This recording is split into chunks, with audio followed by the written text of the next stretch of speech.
Hello, what's up guys? Dan sudah lama sekali aku tak buat video, bro. Dan hari ni aku akan buat video iaitu Supreme Duelist Treatment. Dan aku akan come back main game ni.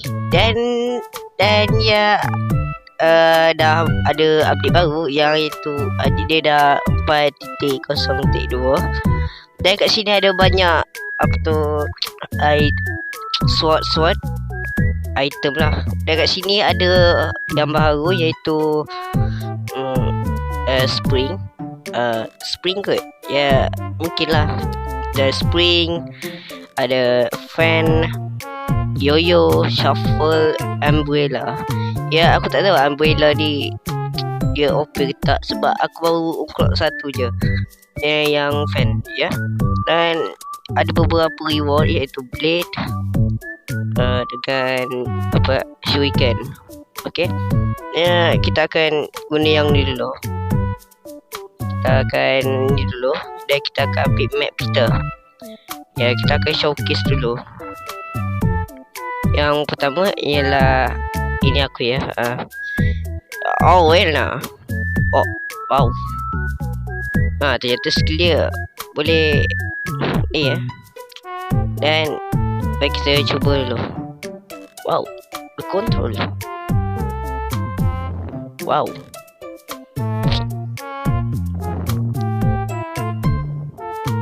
Wow, aku baru tahu dia boleh kontrol. Wow. Okay. Ni aku akan bagi 10 per 10 lah. 10 per 10. Ya, kau boleh tengok. Kau boleh gerakkan benda ni hanya menggunakan tangan kau. Wow. Boleh. Kejap. Wait.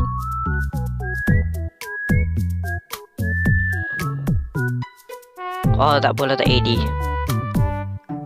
Dan ya, aku tak tahu nak buat apa lagi. Dan mungkin aku akan showcase yang baru. Ya, ada lagi kot. Yes, the loading. Okay, dan kalau kau tak tahu, aku akan letak dekat atas ni aku akan letak iaitu loading screen ya. Loading screen yang pasti korang tahulah loading screen tu macam mana. Dan aku akan tunjuk dekat sini atas ni. Dan aku akan tunjuk yang ni pula. Dan boss level. Yo, tournament bro, 26 bro. Ya bro. Dan ada battle mode, ada yang baru. Double Trouble. Dia ada revamp sikit gambar dia.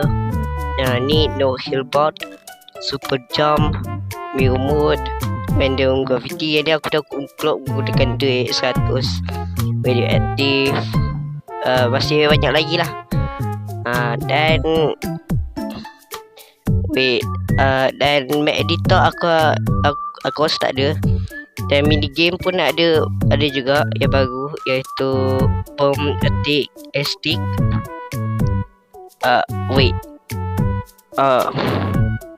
Metro sulfur. I don't know bro. Ya, mungkin ada yang baru. Mungkin yang tu terbaru kot. Dan survivor, let's see bro.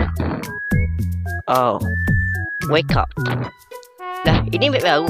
Lah, aku tak tahu pun ada map baru kat situ. Dan tak ada apa-apa lagi. Sepatutnya yang ni ada 5 tau. 5 tak? Aku tak ingat. Ni ada yang baru kot. Dah tak ada kot. Dan head pun ada, aksesori pun ada baru. Kau boleh tengok lah. Dulu sikit, sekarang dah banyak. Logo dia pun, ikon dia pun dah ada banyak sikit. Color pun aku rasa tak ada color yang banyak. Okay, tapi tak apa. Dan ya, tak ada apa-apa dah. Mungkin nanti aku akan review beli semua beli semua item dia. Dan ada yang baru item dia aku terlupa, iaitu plasma gun. Plasma gun iaitu aku tak tahu baharu atau lama, aku tak tahu sangat. Dan nanti aku akan unlock umbrella. Okay, and mungkin sampai kat sini saja. Sorry terlalu pendek. Dan thank you for watching this video and bye. Thanks for watching this video. Dan nanti aku akan janji aku akan buat video baru. Okay, macam tu je. Bye.